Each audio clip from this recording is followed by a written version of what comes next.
Well, hello, everybody. Good morning, good afternoon. Welcome to another episode of the Orange Report with Kira Davis. I am the aforementioned Kira Davis, and we got a lot to talk about today. Let me just pin our show to the top here. Everybody go find it. Tell your friends. We're here. Um, Orange Report is my California-based show. This is all the news and views you can use from around California and Orange County. California news is America news. And that's never been truer than today. What is happening, everybody? We are in the era of accountability. This I believe. Of course, I am talking about Eric Swalwell. This is basically going to be Eric Swalwell all the time today. So make sure you follow us everywhere. On the show, Orange Report OC here on X. We broadcast live to X Monday through Wednesday, and then we do a Friday wrap-up show, which is really California heavy, really Orange County heavy news as well. And you can find us everywhere at Orange Report OC. Of course, follow me here, Kira Davis. And I got back from the California Republican Convention this past weekend. We talked about it yesterday on today's show, we talked about it yesterday on the show. And it was really interesting. I learned a lot. We didn't get a nomination out of that process for an endorsement for governor.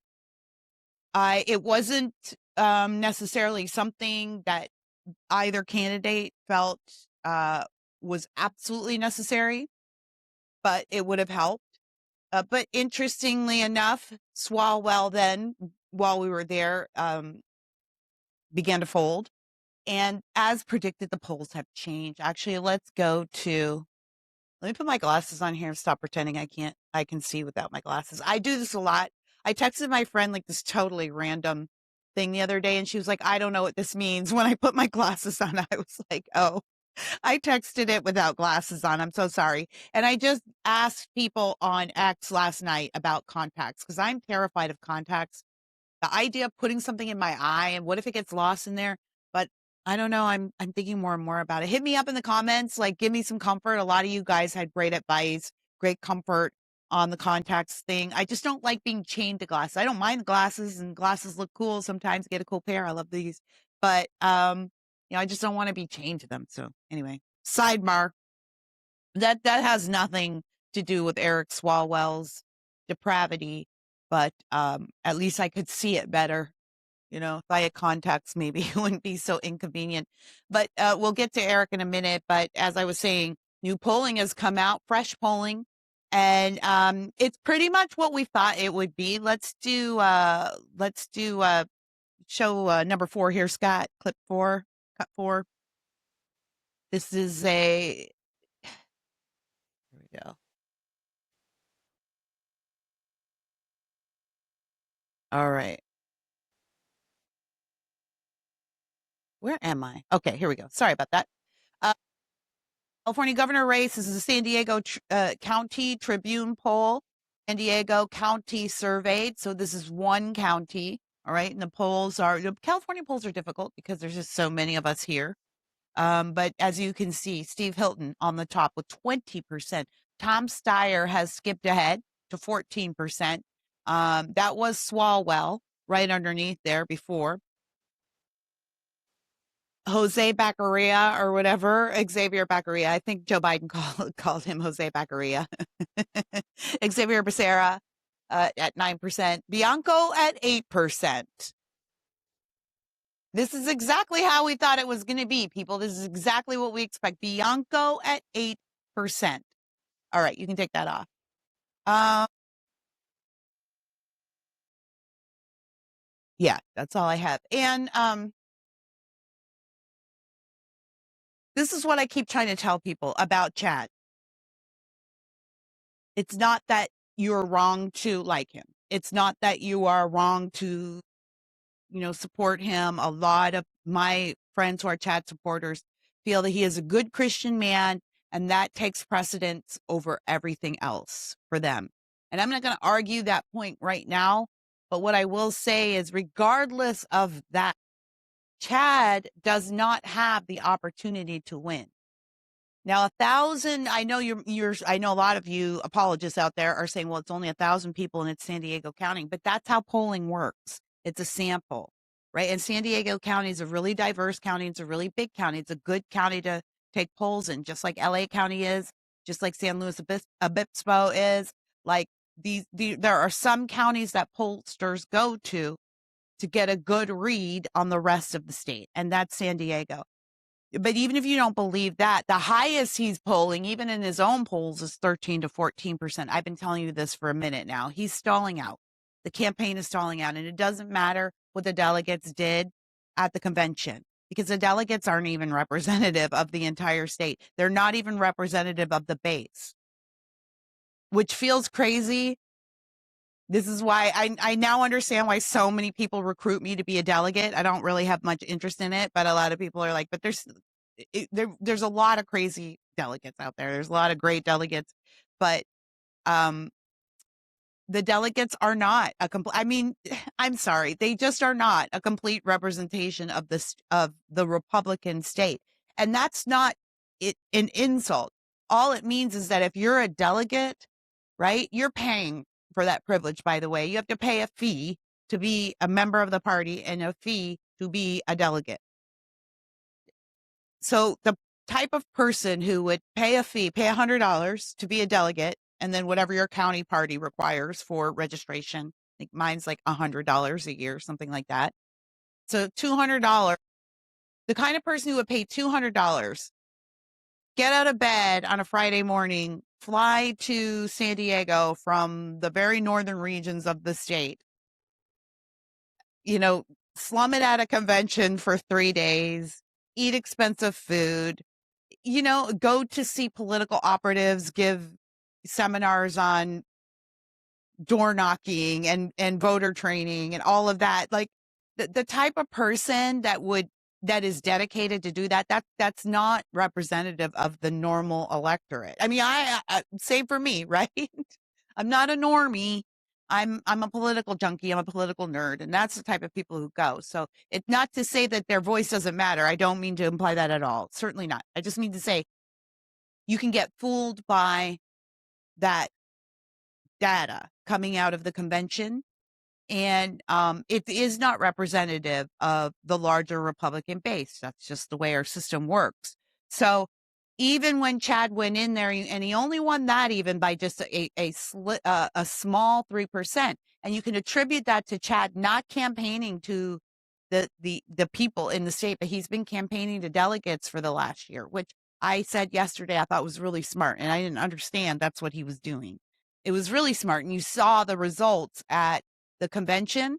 But the flip side of that is he's paying for it in the polls. He needed name ID. I think he thought if he could win that endorsement, that would discourage Steve enough to have his camp drop out, and then he could work on name ID. Then he could work on name recognition. I think it was a smart move, but it was a miscalculation. He stalled out. He is stalled out right now, not to say things can't change, but right now at 13%. I understand the people who like Bianco. I do. I truly do. I know you guys are really upset because you think that Steve's gone negative. I want to reiterate that mailer that everyone's upset about. The image you saw is not the image. That's not the image. I don't know why Steve's camp hasn't put out the original yet, probably just because they don't really want to talk about it because it's stupid. It's so stupid. It would just be a waste of their time to talk about. But the original image is not what Chad's camp put out. Anyways, so I know you're upset with that. But putting that aside, we do have a race to win. We do have a state to save. And so we have to go with the candidate who can win. I know you want to go with like what you think is the best man, but it's not like we have two communists here, right? Like neither one of these choices is a horrible choice. We have to make the logical choice. As these polls go on, to my mind, it's Steve Hilton. It just couldn't be anyone else. And I think if I was on Chad's side, I'd probably be waffling a little bit now. I'm getting concerned.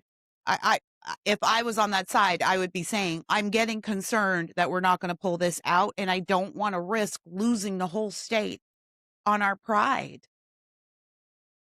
So people have some tough decisions to make. Again, I know it's ugly. I gave a whole speech yesterday about how that's just politics and everyone needs to just pull it together and understand this is how it goes. This is politics. I've been in this game for 20 years now.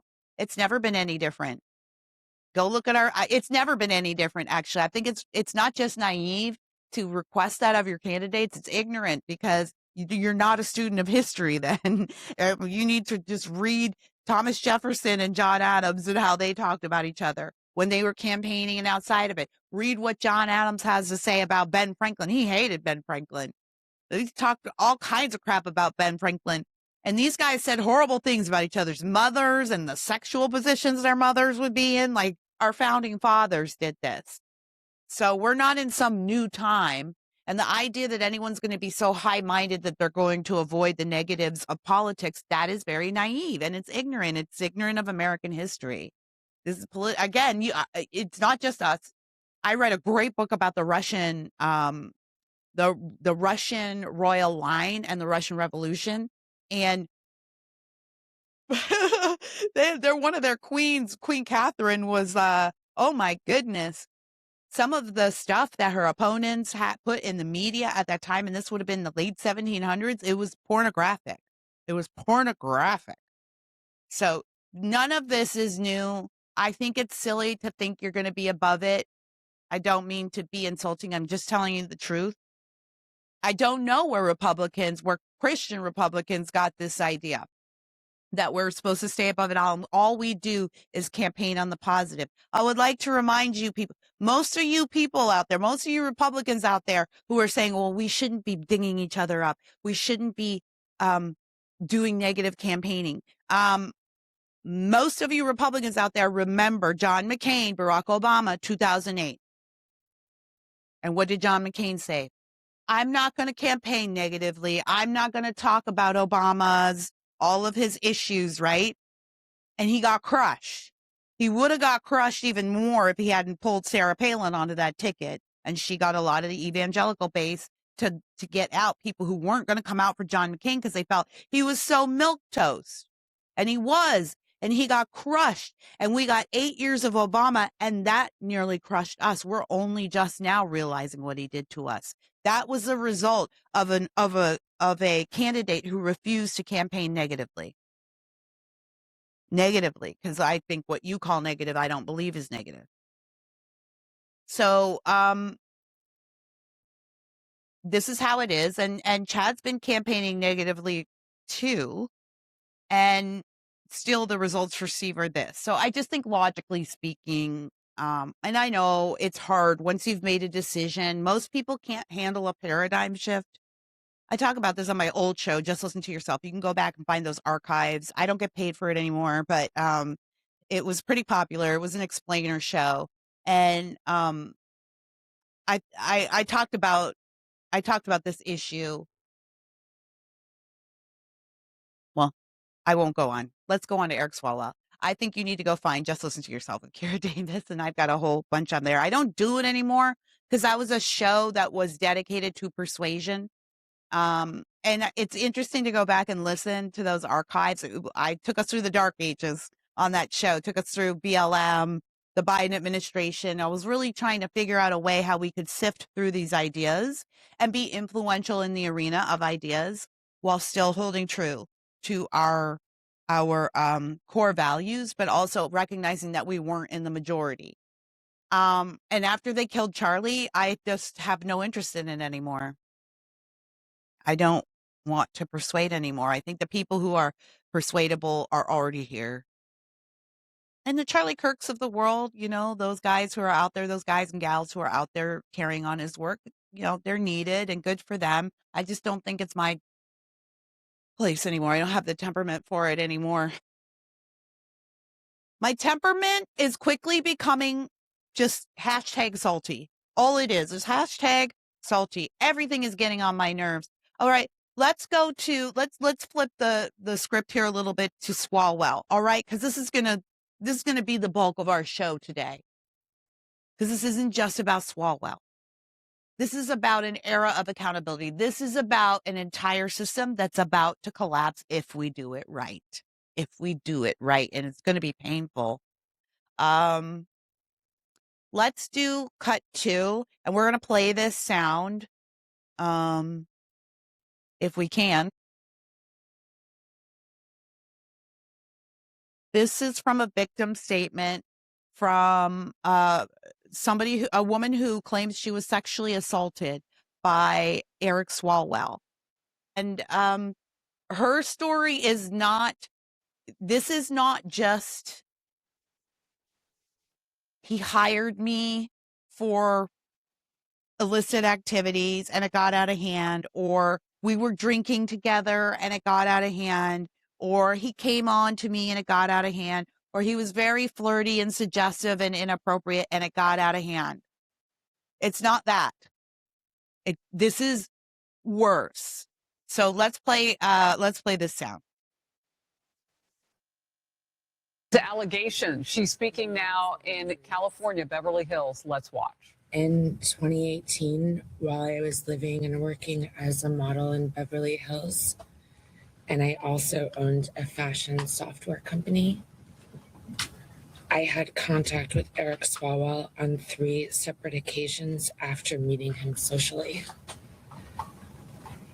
He offered me connections to further my software company,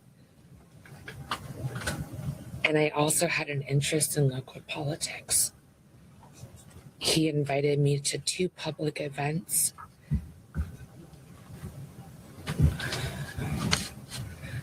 I knew he was married at the time and that his wife was pregnant. He was my friend. On the 3rd occasion, I believe he drugged my drink. I only had 1 glass of wine.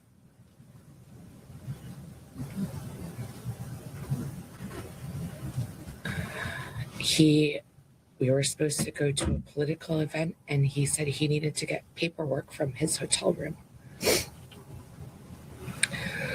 When I arrived at his hotel room, I was already incapacitated, and I couldn't move my arms or my body. Look at the terror on her face. He raped me, and he choked me. And while he was choking me, I lost consciousness. And I thought I died. I did not consent to any sexual activity. Although I did not undergo a rape kit at the time, I disclosed the assault to the people closest to me. I also recorded these events in my handwritten calendar. The assault and its impact were later documented during my therapy sessions at a sexual assault center.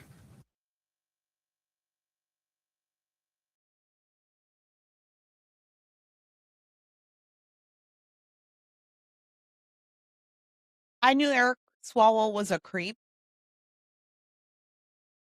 Probably crossed the line. Some of the girls in those videos were probably underage, allegedly. But this is something different. He should be in jail. And we need to make sure he goes to jail. He has to go to jail. You know what? This is why it matters to say when things are wrong and to demand that wrong be rectified when it happens. We have been incrementalized into this.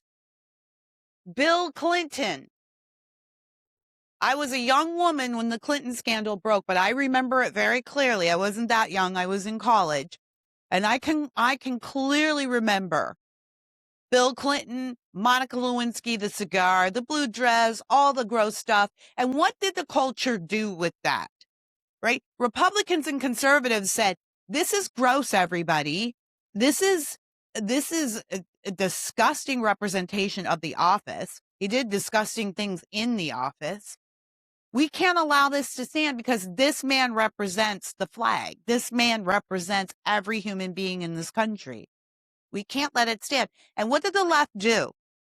They immediately embraced the Clintons, immediately, I can remember Whoopi Goldberg. For some reason, she stands out in my mind as being one of the worst offenders during that time. I just remember so many jokes, so much stand up about how Republicans are so creepy because they want to talk about what Bill Clinton does in his private sex life. Aren't they perverts? That's how it got spun. Ken Starr, nobody remembers poor old Ken Starr, who went the way of Joseph McCarthy. God bless our attorney generals. They take on a hefty task, and they are the first ones kicked to the curb when things go south. But Ken Starr led that probe into Clinton's perjury, and Clinton did a lot more than perjure himself. But that was one of the big things they thought they could get both the Clintons on: perjury and then real estate fraud, right? What was the White?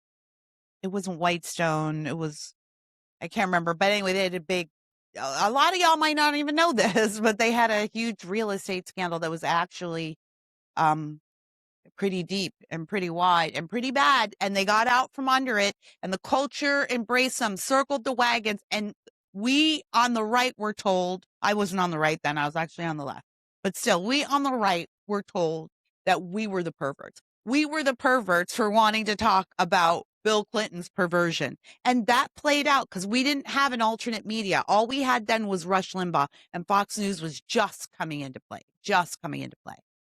All we had was Rush Limbaugh, and he wasn't enough to beat the narrative. And what did that do? That sunk into the culture. You may think that that was nothing, but it wasn't nothing. It sunk into the culture. It embedded itself. It embedded itself in our national psyche and how we treat politics, and everything. That slippery slope got slipperier and slipperier. It got worse and worse. And then suddenly a lot of the swamp realized, well, I can engage in poor behavior and get away with it because I've got a lot of people in a media complex that'll circle the wagons. And then that behavior becomes normalized. It's not that we don't believe that a lot of politicians, especially at the top level, are, perverts. There's something about the type of psyche that you have to make it to that level in politics that also includes the personality flaw. I suppose ego, you could call it, and that gets flipped into, other weaknesses. But there's something about that temperament. It's the same temperament that allows you to be a leader, gives you this weakness as well. I'm not excusing it. I'm just saying, I think this is part of why it's so common. And A, it used to be considered distasteful, and B, it was usually just a lot of the higher ups who knew, by the time they got there, they really were insulated, but other people didn't dare engage in that. And now all of Capitol Hill is that. Remember Madison Cawthorn, everyone? A lot of you owe him an apology. A lot of you owe him an apology. The young man, good-looking young man, ran for Congress. I think he was the youngest congressman in 2022 in a wheelchair. And he blew the whistle on the sex parties at the Capitol, in the White House. He blew the whistle because he was a normie that went to the swamp and didn't know you're supposed to keep your mouth shut about that stuff, or they will kick you out. You will be expelled from the body. And that's exactly what happened to him. And you know what a lot of conservatives did? A lot of you even watching this show right now, you said, Cawthorn blew it. You called him the crazy person. Or you called him irresponsible for calling it out and putting the balance of the House in jeopardy and not going along to get along. And he was probably one of those people. Some of you all owe Madison Cawthorn an apology. He tried to tell you. There's a lot of people there that know. It's an open secret. This is why it makes it easier for me in this whole gubernatorial race, because I've been doing this long enough on the inside. I'm not just a door knocker. I'm not just one of those people who is like, I'm just living my life and then I'll go out there and campaign every 2 to 4 years for a guy I like. No, I have been on the inside and I have met some of your heroes, and to a person, none of them are. And most of them you wouldn't want to hang out with, you know? The people you see me hanging out with are like the cool people, because I just really can't tolerate a lot of fakes. So if you see me hanging with somebody, they're probably cool. But there's a lot of you would be deeply disappointed to know what some of your favorite politicians and political commentators are into and what they get up to in DC, what gets normalized there. All that to say that this has been allowed to steep and seep into our culture for decades now. And we created an entire swamp built around this. Why would a dork like Eric Swalwell imagine he could get away with this? Like, look at that guy. He's got fat kid written all over him, right? Fat, insecure kid that found, that's what all politics is. And we're going to talk about this too later. TMZ, hello, going to DC. Fat, insecure kids who got bullied a lot and didn't like things being unfair. Some of us, I wasn't a fat kid, but bullied kid. Some of us went into politics because we don't like the injustice of it all. And some of us went into politics because we didn't like being pushed aside and we wanted to be someone important. Same goes for comedians, by the way. Eric Swalwell is just a broken, bullied fat kid who found a way to be accepted, who found a way to be cool. And I feel like you could see that in every one of his videos. We should have pulled up some of his stupid campaign videos that he does. Or when Trump first took office, and then he decided the great play was to do TikToks from the workout bench like a freaking dork. What's Trump doing? I'm F ICE, F Trump. What a dork. How did he think? How did he imagine for 1 second he would get away with this behavior, let alone rape? It's because the culture in DC has been so degraded and the media complex has been so corrupted. The whole swamp has been so swampy that he genuinely believed he could get away with it. I think I said this on the show yesterday. I was talking to Marley Hornick from United for Freedom, and they do ballot auditing and they do voter integrity stuff. And she was working with on some teacher union stuff in New Jersey. And she said, Kira, the stuff that you would see there, it's blatant. They don't even try to hide it. Like school board members texting or emailing teachers unions and Congress people, and on their Gmail, regular Gmail, just saying stuff like, you know, hey, we're going to give this guy a bribe. Hey, we're going to embezzle this guy. Just out there in the open, she said, so blatant. I said, how can that be? And she said, well, because I'm sitting here talking to you about it, right? They're not being prosecuted, right? It's become so much a part of the way things are done. They don't think they're going to get caught. Actually, that's good news for us. That's their Achilles heel, at this point. They don't think they're going to be caught, and so they make big mistakes. The problem is us. The problem is we, the people. Do we have the will?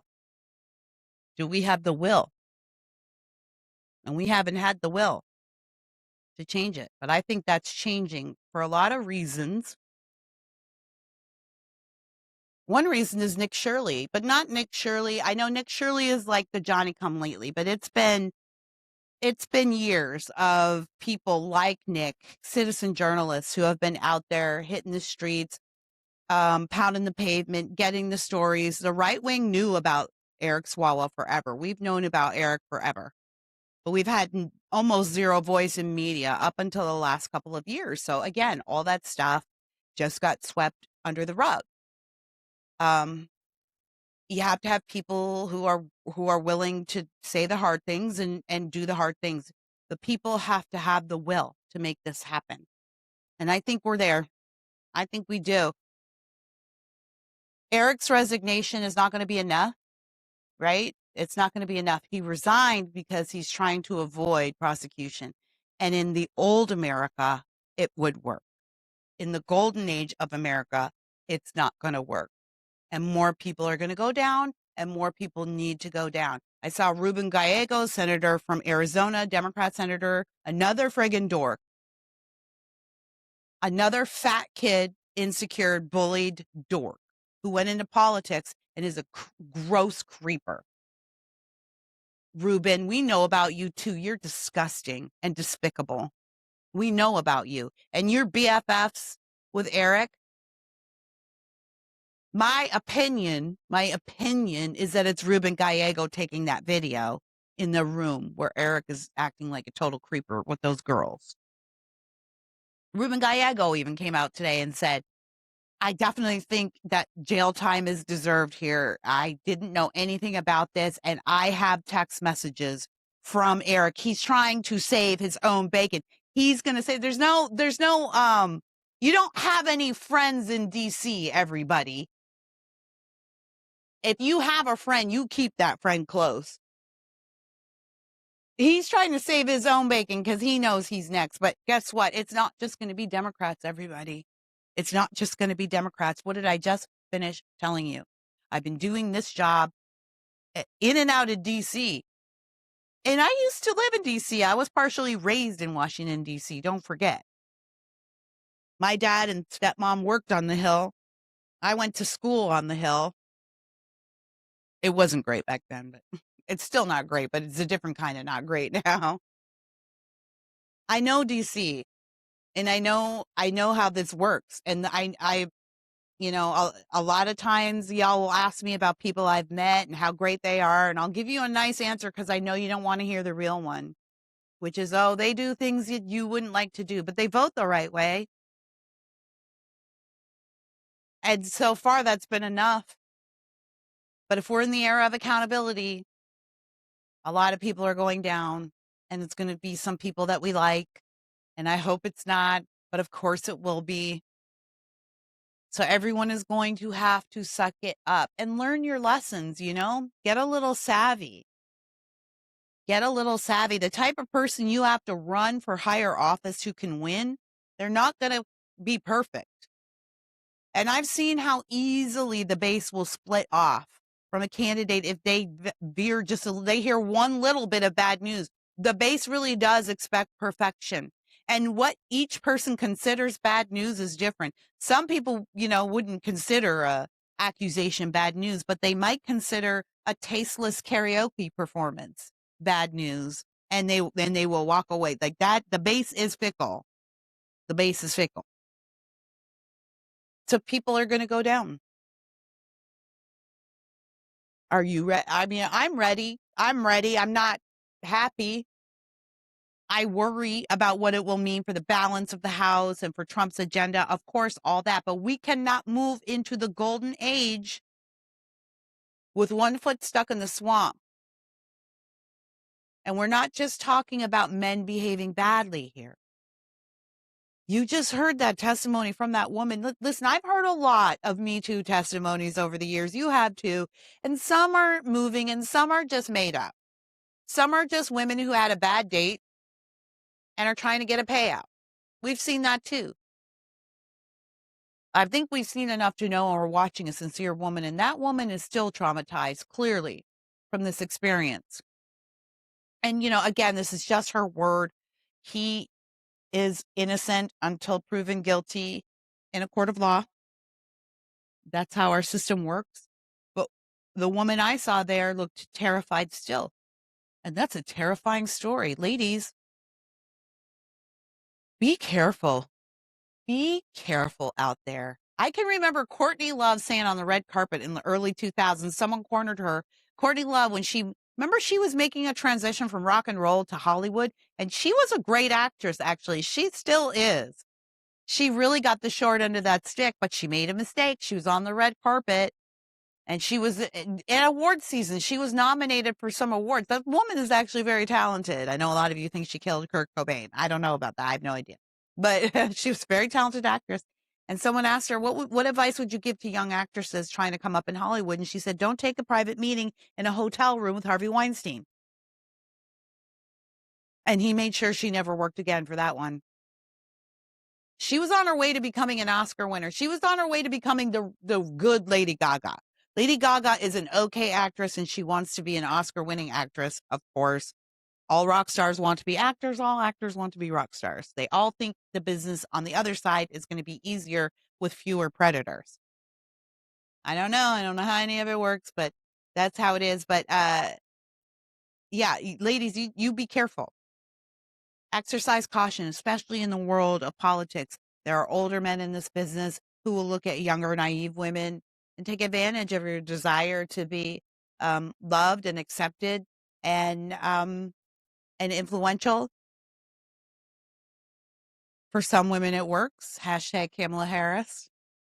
But for most others, it ends up with you being hurt like this woman or having your career or options destroyed because the man will always come out on top in DC. Always. Always. That's just how it works. This is criminal. I've said this, I've been saying this for weeks now. We actually do need to see some people go to jail. Mr. President, we actually need this. We need this in the voter. We need this in the fraud stuff. We need big names. We need political names.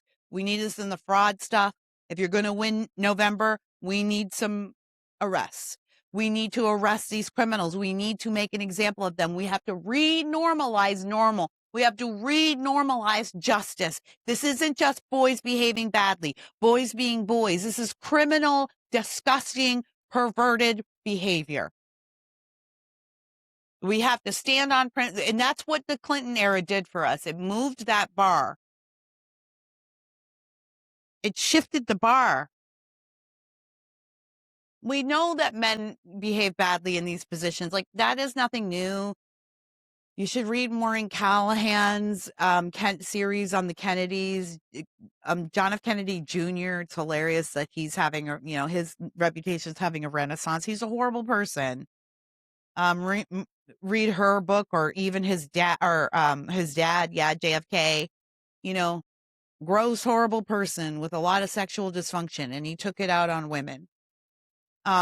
But we still think of him as one of our greatest presidents. We still think of that era as the era of Camelot, right? Read that. Like, it's not that that stuff wasn't happening, and then we didn't know that men were like this. Again, read John Adams. All he has to say about John Adams seemed like a pretty good man, actually. And he really just couldn't stand perverts. But he had a lot to say about the perverts in his own government. There used to be a time when Senator Scott Wiener, y'all know Senator Scott Wiener from up there in San Francisco, appropriately named from an appropriate place. San Francisco, he's in line to take the throne from Nancy Pelosi. But you can see there's plenty of images of Scott at pride parades in San Francisco, and not just normal pride parades. Like when I was a kid, when I was a young woman, and they would say, we just want to be just like you. We want to have families and jobs, just be a normal part of the community, see our parade. And the parades were always full of freaking perversion, naked men and women. Pride parades are always perverted. If they want to make the case, I have gay friends who don't go to pride parades because they're perverted. Scott Wiener's got photos out there of him in BDSM attire, leather vests, bare chest, like tight pants, walking around, holding the leash of a man dressed as a dog on his four legs. Right? There was a time when that would be disqualifying. There was a time when men like that would engage in that, but they do it behind closed doors. And when those images were leaked, they would be disgraced forever. They would never be allowed back in office. And now he proudly displays those pictures. My friends, we cannot survive as a culture if that's what we allow to be normalized. It is time to renormalize tradition. It is time to renormalize normal. It is time to renormalize the American way. And that's why I am no longer afraid to stand up and say the truth. I'm no longer afraid, even though I know it might be hurtful to some of my gay friends and family. Some of those people who have experienced life on the fringes, right? Some people who disagree with me. Like, I know what I think it might be kind of hurtful to some people, but I didn't make the rules. Actually, God did. Jesus did. So I'm not making this stuff up. All I can do is tell you what's right. That's why I wrote the book. because in 2022, I was trying to run for school board and everybody told me that I was sounding too crazy for warning about boys in the girls' bathrooms and tampons in the boys' bathrooms. And everyone was like, that's a lot, Kira. That's a lot. I told the truth anyway, and I lost. I don't think I lost. Like, I'm going to keep saying that. I don't think I lost. I think they cheated. But you know what? I'm glad they did me the favor, because sometimes when I go to the school board meetings and I go in there and I say my piece and leave at 7:00 and I know they've got another 6 hours of BS, I just think to myself, ooh, better you than me. I'm so glad I didn't win. But you have to be willing to stand up and say the truth and not be afraid to be disliked or to be called a Karen. Like if somebody cuts in line, you should say something. You don't have to demand that they, you don't have to. I'm not saying you have to take it to blows and knock somebody out because they cut in line. But you know what? A lot of people like that, the people who don't take their shopping carts back to the cart corral, a lot of people like that do it because no one says anything. And that's how we normalize the abnormal. When you see things that are abnormal in public, you should say something and don't be afraid to say something. We don't do that here. That's not how you dress on this occasion. We don't talk to each other like that in public. We don't act like that in public. My friend Andrew Malcolm, the great Andrew Malcolm from Red State, one of the old school LA Time opinion writers, 80 years old, been writing forever, told us a story once about how when he was a young man, he said something rude to his neighbor, or what his father perceived as rude for a young man in the 30s, and pulled him by his ear and he said, "Hey, we don't do that here." And Andrew said that is the principle that he grew up with. When he shared that with me, I thought there is nothing more descriptive when you want to correct somebody than to say, "Hey, we don't do that here. We don't do that here." This is why, when I went to the chapel in DFW and I made that video that went viral, my experience with the Muslims, all their mosques, we need to start saying, "Hey, we don't do that here. We don't do Islam in America." We can get rid of that too, by the way. I know a lot of you are like, well, we have the First Amendment. We have the freedom of religion clause. We do. But there are ways, again, where there is a will, there is a way. And our founding fathers left us every opportunity to get rid of the things we don't want in this country. You could do it legally, and you could do it in a way that respects and honors our Constitution. It takes men and women of character and strong will. But we're going to have to do it, or we're going to fall. We're going to fall to Islam if we don't start. And that means part of that is everybody being in the battle, standing up and saying, actually, this isn't okay in this chapel. This isn't okay in this community, this mosque, we have 80 mosques in Orange County. How? Why? Stand up and say the truth right where you are. The truth is contagious, and I'll prove it to you. Let's go to number 6, TMZ. Well, guys, you know what I had to do last night? I had to go ask Grok if the government was still shut down.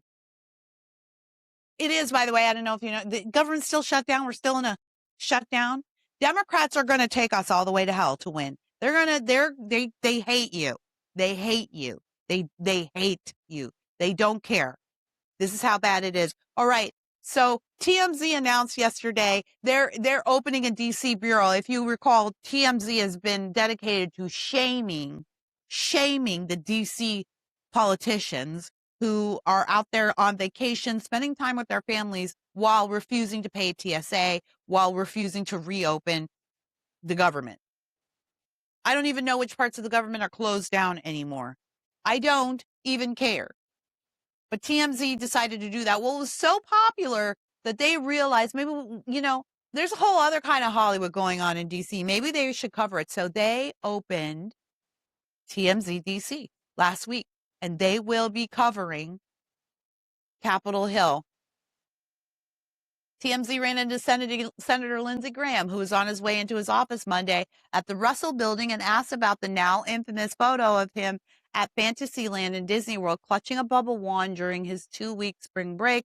The senator was not in a chatty mood. You don't have to play the rest. No, he was not in a chatty mood. TMZ also, I didn't do that one. TMZ also put out a post recently, or not TMZ, I'm sorry, the Polymarkets. Polymarkets put out a post today saying that, I don't know if this is true, but several congressmen are set to resign this week. TMZ is in town working. I'm not in frame anymore, Scott. Thank you. So, ugly Hollywood. They say that politics is just Hollywood for the ugly. I beg to differ, but not totally untrue. They say that politics is Hollywood for the ugly. Well, welcome to Hollywood, ugly Hollywood. Now you're going to get the Hollywood treatment, which is what you should have had all the time. But again, the truth is contagious. Why is TMZ there? Nick Shirley. Why was Nick Shirley there? David, the old guy in Minnesota, who's doing that work all by himself, all by his lonesome for years, for a decade, for 10 years. For 15 years, I have been screaming about the trans delusion and the trans incursion into our schools. For 15 years. In 2013 is when we got the bathroom bills here in California and the curriculum. And I went on every show that would take me. Bongino's show. I went on shows in DC. Every show that would take me. And I read them the curriculum and I read them the school lessons. And I said, this is here. And everyone said, that's crazy. Even conservatives said, that sounds crazy. You sound crazy. You sound like a right-wing fringe nut job. And now here we are, but I never stopped telling the truth. Even when people called me crazy, even when people threatened me, even when people followed me and my kids around town. I never stopped telling the truth. I'll never stop telling the truth. The truth is contagious. And if I've learned anything from 2026, is that if you keep telling the truth, you'll be rewarded. There is reward for the truth. It just might not come when you expect it. It might not come when you want it. People will have to wait years and decades for vindication. Don't flip-flop because you want to be on the side of the popular and the truth is suddenly unpopular. TMZ is going to cause some congressmen to retire. Why? Because the truth is contagious. Because there are 4 lights. Where are my Trekkies out there? Where are they at? One of the greatest episodes on TV, Star Trek Next Generation, Captain Picard is kidnapped by the Romulans. He's tortured for months. It's an incredible performance by Patrick Stewart. Like, I mean this. In all of TV and film, this might go down as one of the greatest performances of all time. And it made one of the greatest episodes. And it was a very deep episode. These days, everything's so shallow. It was very deep. But he was tortured. And they tortured him, obviously, his body. But all they wanted him to do is to tell his captors that he sees 5 lights, not 4. And you, the audience, sees the entire time there are 4 lights, and they pull him in there and they shock him, they starve him, they pour hot water on him, they pull out his fingernails, they torture him, and then they ask him every time, how many lights are there? He says, there's 4 lights, there's 4 lights, there's 4 lights, but they want him to say 5. And it gets so bad that his captor says, please, I respect you. I actually respect you. I don't want to have to torture you anymore. All you have to do is tell us that there are 5 lights. And in the end, this broken, bruised, battered Captain Picard is led in for his final torture session. It's murder or 5 lights. And he starts to say 5 lights because he just can't take it anymore. But he gets some kind of win. And in the end, he just finds it and he takes this deep breath and he gives this guttural animal scream, like just Again, an incredible performance from Patrick Stewart. There are 4 lights. And then rescue comes. I think about that episode 3 times a week. When I want to give up, I think about that. When I see people telling me there are 5 lights and I know there are 4 lights, I think about that. And I think about how easy it would be to just flip, how easy it would be. I think about that all the time as a Black conservative. I don't make a lot of money in this business. I am not famous. How easy would it be for me to just decide to flip on Republicans, write a little article about how Republicans are actually racist, Trump is actually racist, and I'm sorry for being a bad Black conservative. I'd have a show on MS Now or whatever they call themselves in a day. But it's not the truth. There aren't 5 lights. There are 4 lights. And rescue, it doesn't come when you're feeling comfortable. Actually, I'm trying to think of one time in my life where rescue, where salvation has come when I have felt comfortable. Do you deserve it? Is the question you should be asking. Do you deserve the rescue? And the rescue is for the holdouts, for the people who are willing to say there are 4 lights, even though I know that it's causing me pain to tell the truth, even though it caused me pain, it caused me to lose friends, family even, to stand up in 2013 and say, no, boys can't be girls, and this is not right, and this is coming to our school curriculum. Right now, it's here. It cost me a lot then. It cost me when I ran in 2022. I took a big hit on that one, and I'm only just now recovering. But there are 4 lights, and you won't ever tell me otherwise. I don't make the rules, and I don't make reality. God does that. I don't make the word. God does that. I can only tell you what the word is, and I can only tell you what the truth is. Stand up for the truth where you are today. You don't have to be a Nick Shirley. You don't have to be TMZ. You don't even have to pull your camera out of your hand. When you see something wrong, say something. You don't have to stand there until it's rectified. You don't have to demand that it's rectified, but you should at least be shaming and blaming and naming. Somebody cuts the line, you tell them, I saw you cut the line, and that's not cool. We don't do that here. Someone tries to steal something in the store in front of you, you tell them, no, we don't do that here. Someone tries to act a damn fool in public in front of you while you're sitting there with your kids, don't look away. Men, stand up. We don't do that here. Again, you don't have to totally rectify the situation, put someone in handcuffs, drag them off. The very act of you standing up and saying, no, this is not normal, is powerful. It's powerful. We should shame people like Scott Wiener for the way he acts in public and calls that normal. He's disgusting. We should call him disgusting at every juncture. What a disgusting human being. It's not normal. That's not normal. Would you let a man like that around your kids in your classroom? Anyone who says yes is not normal. Shun them. The golden age is here, my friends, but the golden age is going to require every one of us, not just Donald Trump. You cannot depend on that one man. He's kind of busy right now. I don't know if you've noticed. The golden age is here, but the only way you're going to push back the darkness is to shine a light on the truth and to say, we don't do that here. We don't do it. If you want to be an American, you can't act like this, and we can't have you here like this. We don't do that here.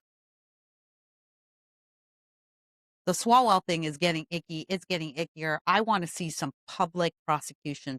And I will say it again, and I'm going to keep saying it. I want to see some public hangings, because I'm going to bet that some of these members, including maybe Swalwell, have been engaged in actual treason. We've already known about his Chinese spy girlfriend. It's a joke now. It's a joke. It shouldn't be a joke.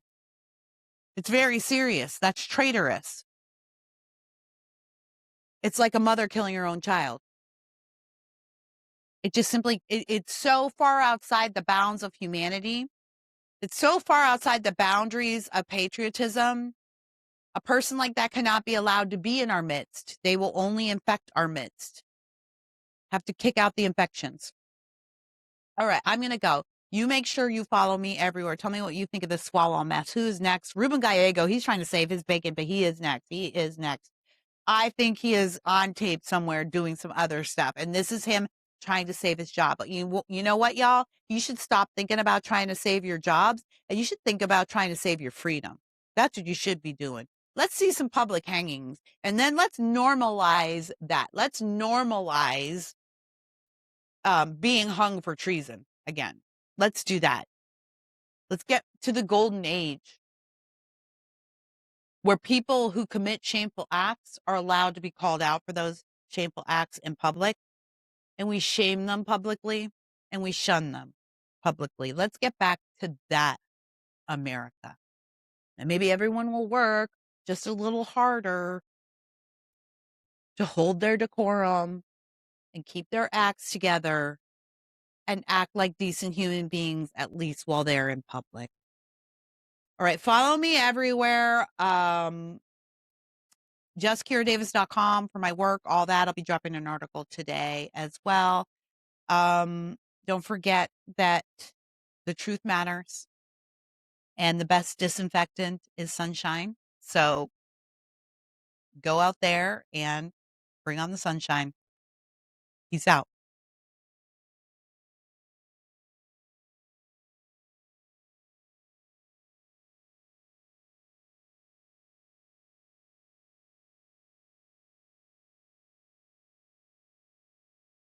I did stop. Bye. I'm trying to smile like a dork.